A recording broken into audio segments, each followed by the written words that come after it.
இந்தியாவுக்கும் இங்கிலாந்துக்கும் 4th T20 புனேல நடைபெற்றது. அப்படி நடைபெறுகிற பட்சத்தில் அந்த போட்டியில இந்தியா அபாரமாக வெற்றி பெற்றிருக்கிறது. ஆனா இங்கிலாந்து தரப்பிலிருந்து பல விமர்சனங்கள். ஒரு பக்கம் கன்கஷன் முறையில மாற்று வீரராக இறக்கப்பட்ட அர்ஷத் ராணா அதுல ஒரு குறை இருக்கிறதுன்னு சொல்லியிருக்கிறாங்க. ஏன்னு கேட்டீங்கன்னா பகுதி நேர பவுலர் தான் இந்த பக்கமா இருக்கக்கூடிய சிவம் துபே. ஆனா அர்ஷத் ராணா முழு நேர பந்து வீச்சாளராக இருக்கிறார். இதை ஒரு குறையா வச்சிருக்கிறாங்க. அதுவும் இல்லாம இங்கிலாந்து பேஸ்பால தான் ட்ரை பண்ணுவாங்க. எப்பவுமே அடிச்சுக்கிட்டே இருப்பாங்க. காரணம் என்ன தெரியுமா? அதனுடைய கோச்சர் பிராண்டன் மெக்கலம். அப்படி இருக்கிற பட்சத்தில் அவருடைய லாஸ்ட் மேட்ச் யாரா இருந்தாலும் தன்னுடைய லாஸ்ட் மேட்சா இருக்கும் பொழுது பொறுமையாக ஆடி எப்படியாவது நிதானமா களத்துல இருக்கணும் தான் நினைப்பான். ஆனா பிராண்டன் மெக்கலத்துக்கு அந்த ரூல்ஸே கிடையாது. கடைசி மேட்ச் ரிலீவ் ஆகி போகும்போது 108 ரன் இறங்கி இறங்கி அடிச்சிருப்பாரு. அதே சூழல் தான் இன்னைக்கு இங்கிலாந்துல பயன்படுத்துறதுனால தான் அவருடைய ஸ்டைலே வச்சு பேஸ்பால்னு வச்சாங்க. அதுக்கு ஈக்குவலா இந்தியாவுக்கு எதனா ஒரு பாலை வைக்கணுன்றதுக்காக தான் சூரியகுமார் யாதவினுடைய ஸ்கை பால்னு வச்சு ஒரு பக்கம் இந்தியாவுக்கு பேர் வச்சிருக்காங்க. இதனாலதான் பேஸ்பாலும் ஸ்கை பாலும் சொல்லி ரெண்டு பேருக்கும் டிஃபரெண்ட் பண்ணி இன்னைக்கு 4th T20 வரைக்கும் அந்த தொடர்ல முடிஞ்சிருக்கு. அப்படி முடிகிற பட்சத்துல இந்தியா தொடரை கைப்பற்றி இருக்கிறது. ஆனா விமர்சனத்தை வச்சிருக்கிறாங்க. தொடர்ந்து முழுமையா பார்ப்போம் அந்த மேட்சுக்குள்ள என்ன நடந்திருக்குன்னு. இங்கிலாந்து கேப்டனும் இந்தியா கேப்டனும் அதாவது பட்லரும் சூரியகுமார் யாதவும் சேர்ந்து டாஸை போட்டாங்க. அப்படி போடுகிற பட்சத்தில் ஒரு பக்கம் இங்கிலாந்து டாஸை வின் பண்ணி ஃபீல்டிங்கை சூஸ் பண்ணியிருக்கிறாங்க. ஏன்னா பனிப்பொழிவு எப்படி இருக்குன்னு தெரியாது. ஆகையினால தான் நாங்கள் இதை சூஸ் பண்ணோம். அதுக்கு முன்னாடி ராஜ்கோட்டில் மைதானத்தில் நாங்கள் சிறப்பாகவே விளையாடணும். அது எங்களுக்கு மகிழ்ச்சி தருகிறது. அதே மாதிரி பேஸ்பாலை நாங்கள் ட்ரை பண்ணி விளையாடுறது எப்படி போட்டாலும் எங்களுடைய நோக்கம் அடிக்கிறது மட்டும்தான். அப்படி இருக்கிற பட்சத்தில் அதை நாங்கள் சிறப்பாக செயல்படுறோம். இனியும் சிறப்பாக செயல்பட்டால் மகிழ்ச்சி அடைவேன்னு சொல்லிட்டு பட்லர் சொல்லியிருந்தாரு. ஆனால் ஸ்கை எப்படி சொல்லலைங்க. ஒரு பக்கம் நாங்க அந்த தப்பை அங்கவே விட்டுட்டோம். எங்க ராஜ்கோட்லயே நாங்க தோத்ததை அங்கவே விட்டுட்டோம். இனி செயல்படும் மேட்ச்ல சிறப்பாக செயல்பட்டு ஒரு உத்வேகத்துடன் நாங்க செயல்படுவோம். அந்த வகையில நாங்க 3 மாற்றத்தை ஏற்படுத்தி இருக்கிறோம் அப்படின்னு சொல்லிட்டு சூரியகுமார் யாதவ் சொல்லியிருக்கிறாரு. அணியில போன முறை இருந்தவங்க துருவ் ஜுரல் ஒரு பக்கம் இல்ல.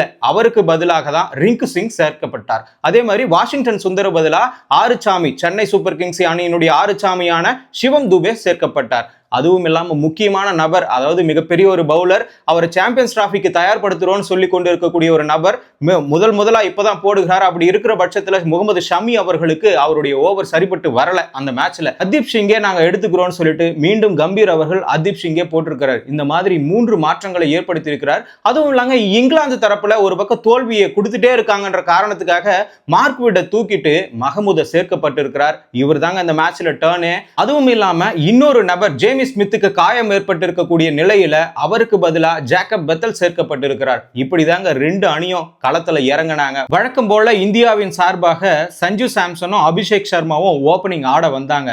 இதுல சஞ்சு சாம்சன் மேல மிகப்பெரிய ஒரு விமர்சனமே இருக்கிறது. ஏன்னா ஃபர்ஸ்ட் T20ல 26 ரன் அடிச்சாரு. அடுத்த T20லயே கிட்டத்தட்ட 5 ரன் தான் அடிச்சிருக்கிறாரு. அதுக்கு அடுத்த T20 3 ரன். இப்பொழுது 4th T20ல 3 பாலுக்கு 1 ரன். இந்த மாதிரி இருக்கக்கூடிய சூழ்நிலையில ஏதோ இறங்கு வரிசையில ஆடி இருக்கிற மாதிரி தான் இருக்குது. ஆனா ஆர்ச்சர் ஓவர்ல அவரால் ஆட முடியலன்னு சொல்லிட்டு பிளாஸ்டிக் பால்ல பயிற்சி எடுத்து ஆனா அதுக்கப்புறமா ஆடுறேன்னு சொல்லிட்டு அந்த ஓவர்லயே மறுபடியும் அவுட் ஆனாரு 3rd T20ல. 4th T20ல அவரோட ஓவர்ல அவுட் ஆகல, கார்ஸ் ஓவர்லயே அவுட் ஆகி இருக்கிறாரு. இவருக்கான ரெக்கமெண்டேஷன் ஒரு பக்கம் ஆடியன்ஸ் எல்லாருமே எங்கெங்கெல்லாம் மேட்ச் நடக்குதோ பிசிசிஐ தப்பு பண்ணுதுன்னு சொல்லிட்டு ஒரு பக்கம் சஞ்சு சாம்சனை நீங்க எடுத்தே ஆகணும், நிராகரிக்கிறீங்க, பாலிடிக்ஸ் அப்படி இப்படின்னு சொன்னாங்க. இப்பொழுது நடந்திருக்கிற விஷயத்தெல்லாம் வச்சு பார்க்கும் பொழுது சேட்டா நீங்க வீட்டுக்கு போங்கன்னு சொல்லிட்டு அவருடைய ரசிகர்களே மீண்டும் இப்பொழுது குரல் எழுப்பி இருக்கிறார்கள். அந்த வகையில தான் சாம்சன் அவர்கள் இப்பொழுது ஆடிக்கொண்டு வந்திருக்கிறார். ஏன்னா ருத்ராஜ் கெய்க்வாட் மேல எல்லாருக்குமே ஒரு கண் இருக்கிறது. சிறப்பாக ஆடக்கூடிய நபர், அதுவும் தமிழ்நாட்டில் அவருக்கு பவர்ஃபுல்லாவே ஒரு பக்கம் ரசிகர் கூட்டமே இருக்கிறது. ஏன்னா சென்னை சூப்பர் கிங்ஸினுடைய கேப்டன் யாருடைய செல்லப்பிள்ளை? தோனியோட செல்லப்பிள்ளை. அப்படி இருக்கிற பட்சத்துல சாம்சனுக்கு பதிலாக ருத்ராஜ் கெய்க்வாட ஓபனிங் இறக்கலாம். அப்படி இல்லையா யசஸ்வி ஜெய்ஸ்வால் எல்லா ஃபார்மட்லயும் சிறப்பாக விளையாடக்கூடியவர். அந்த வகையில் அவரெல்லாம் விட்டுட்டு ஏன் சாம்சனை எடுக்கணும்னு சொல்லிட்டு சில ரசிகர்கள் இப்பொழுது விமர்சனம் எழுப்பி இருக்கிறாங்க. ஆனா அதற்கு முன்னால் அவர் 2 சதம் அடிச்சிருக்கிறாரு. அதையே நம்ம மைண்ட் பண்ணிக்கணும். எப்படி ரோஹித் சர்மா குறைந்தபட்ச ஆட்டங்கள்லயே அதிக ரன்களை குவித்து ஒரு பக்கம் சொற்ப ரன்கள்ல கூட அவுட் ஆகி இருக்கிறாரு. அந்த வகையில இவரை பார்க்கும் பொழுது 2 சதம் தானே அடிச்சிருக்கிறாரு. மேலும் அடிப்பாரு. 3 மேட்ச் டக் அவுட் ஆனா கூட 4வது மேட்ச்ல 100 150 அடிச்சு மீண்டும் தக்க வச்சுப்பாரு சில ரசிகர்கள் சொல்லி இருக்கிறாங்க. அதுவும் இல்லாம அபிஷேக் சர்மாவை ஒரு பக்கம் வர்ணிச்சு விமர்சிச்சிருக்கிறாங்க. யுவராஜ் சிங்குடன் ஒப்பிட்டு, ஒரு பக்கம் சேவாக்குடன் ஒப்பிட்டு. ஏன்னா இதற்கு முன்னால் இந்தியாவினுடைய ஆட்டம் எப்படி இருக்குன்னா, சேவாக் ஆடும் பொழுது முதல் பால்லே 4 போகும். இவருக்கும் அந்த ஒரு தயக்கமே கிடையாது. இறங்கி அடி அடின்னு அடிக்கிறது மட்டும்தான் என்னோட வேலை. நீ எப்பேற்பட்ட ஆளனா போடு, ஆர்ச்சர் ஓவர்னா இருக்கட்டும், யார் ஓவர்னா இருக்கட்டும், குறை சொல்றதெல்லாம் அங்க இடமே கிடையாது. நான் சுத்துன்னு சுத்திட்டு தான் இருப்பேன். அந்த வகையில தான் அவருடைய இலக்கை ஓரளவுக்கு நெருங்கி தகுதியான ஆட்டத்தை இந்தியாவுக்காக ஆடிக்கொண்டிருக்கிறார். சஞ்சு சாம்சன் அவுட் ஆன உடனே திலக் வர்மா வந்தாரு. போன மேட்ச்ல இல்லாம அதுக்கு முன்னாடி மேட்ச்ல 72 ரன் போராடி அடிச்சு ஒரு பக்கம் வெற்றி இலக்கை தொட்டு கொடுத்தாரு. அப்படி இருக்கிற பட்சத்தில் அவர் இந்த மேட்ச்லயாவது சிறப்பா விளையாடுவாருன்னு நினைச்சாங்க. வந்த வேகத்துல திருப்பி பெவிலியனுக்கு ஓடிட்டாரு.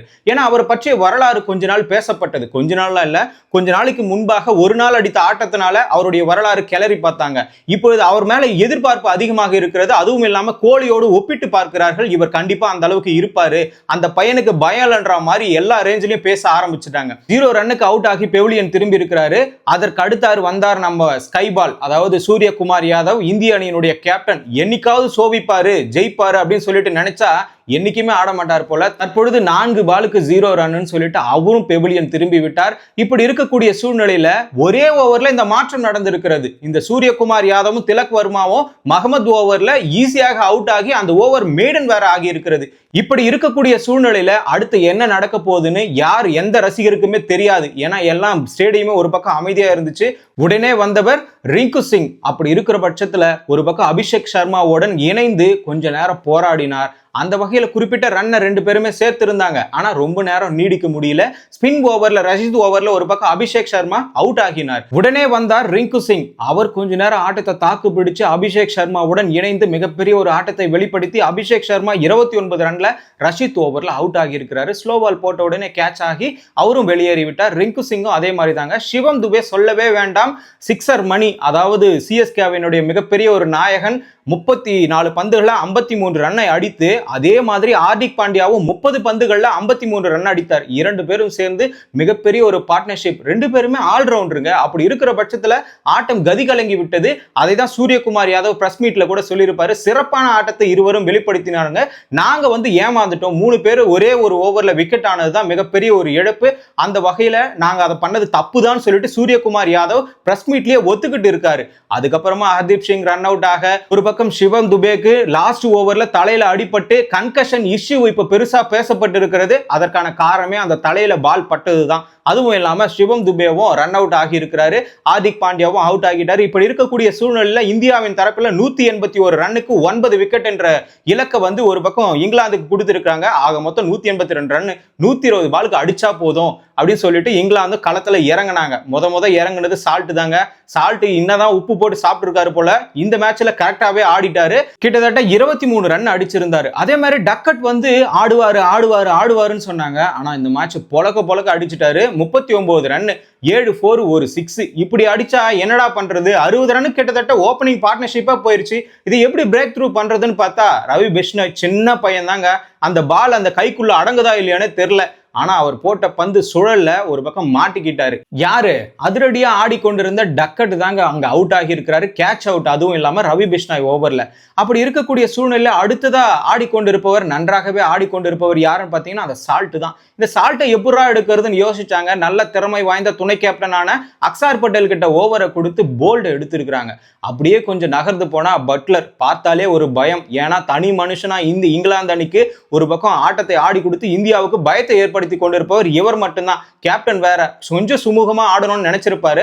ஆனா இந்த இடத்துல தவற விட்டுட்டாரு. ரவி பிஷ்ணாய் ஓவர்ல ஆஃப் சைட்ல கட் அடிக்க போகி ஒரு பக்கம் கேட்ச் அவுட் ஆகி அவரும் வெளியேறிட்டாரு. இப்படி எல்லாம் மேட்ச் பிரேக் த்ரூ ஆகி போகிற சமயத்துல நம்ம கைக்கு வந்துருச்சுடா அப்படின்னு எல்லாருமே நினைச்சாங்க, ரசிகர்கள் உட்பட. ஆனா ஹாரி புரூக் வந்தாரு. 51 ரன் பொலக்க அடிச்சுட்டே இருக்கிறாரு. கண்ட்ரோலை விட்டு எழுந்து ஒரு பக்கம் டீம் தோற்க போகுதுன்ற ஒரு எண்ணமே வந்து போச்சு.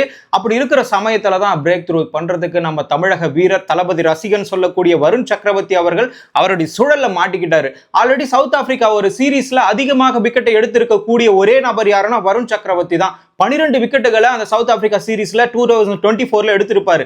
தற்பொழுது அதே மாதிரி 4 மேட்ச் தான் முடிஞ்சிருக்கு இங்கிலாந்துக்கு எதிரான தொடர்ல. இப்பொழுதே 12 விக்கெட்டை நம்மளுடைய வருண் சக்கரவர்த்தி அவர்கள் எடுத்திருக்கிறார். எப்படின்னு கேக்குறீங்களா? முதல் மேட்ச்ல 3 விக்கெட், இரண்டாவது மேட்ச்ல 2 விக்கெட், மூன்றாவது மேட்ச்ல 5 விக்கெட், இப்பொழுது மறுபடியும் 2 விக்கெட், மொத்தம் சேர்த்தா 12 விக்கெட், இன்னும் ஒரு மேட்ச் பேலன்ஸ் இருக்கிறது. எப்படியும் அவர் தாங்க லீடிங்ல போவாரு. ஃபர்ஸ்ட் பிளேஸும் அவர் தான் தக்க வைப்பாரு, இரண்டாவது பிளேஸையும் அவர் தான் தக்க வைப்பாரு. இதற்கடுத்து மேட்ச் வந்து பிரேக் த்ரூ ஆயிடுச்சு. இதுவரை எப்படி நம்ம ஜெயிச்சிருவோன்ற ஒரு எண்ணம் அப்ப கூட வரல. கடைசி வரை நீண்டுகிட்டே போகிறது. ஏன்னா வரவங்க எல்லாருமே அடிக்கிறாங்களே, ரஷித் உட்பட எல்லாருமே அடிச்சுட்டு தான் இருக்காங்க, ஓவர்டன் அடிச்சுட்டு தான் இருக்காங்க.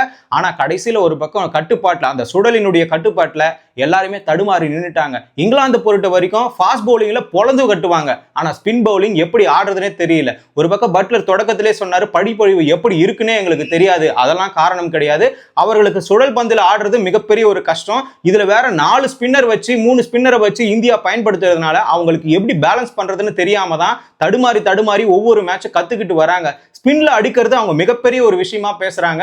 ஏன்னா ஃபாஸ்ட்ல அவங்களுக்கு பழக்கம் ஆயிருச்சு. ஆஸ்திரேலியா கூட விளையாடி இந்த பேஸ்பாலை ட்ரை பண்ணி எப்போ இந்த பிராண்டன் மெக்கலம் போறாரோ அந்த பேஸ்பால் அப்போதான் போகும். அவர் இருக்கிற வரைக்கும் அந்த மைண்ட் அப்படியே தான் இருக்கும். ஆனா அவர் நியூசிலாந்து ஆடும் போதே அந்த தயக்கம் எப்பொழுதுமே அவருக்கு வந்திருக்காது.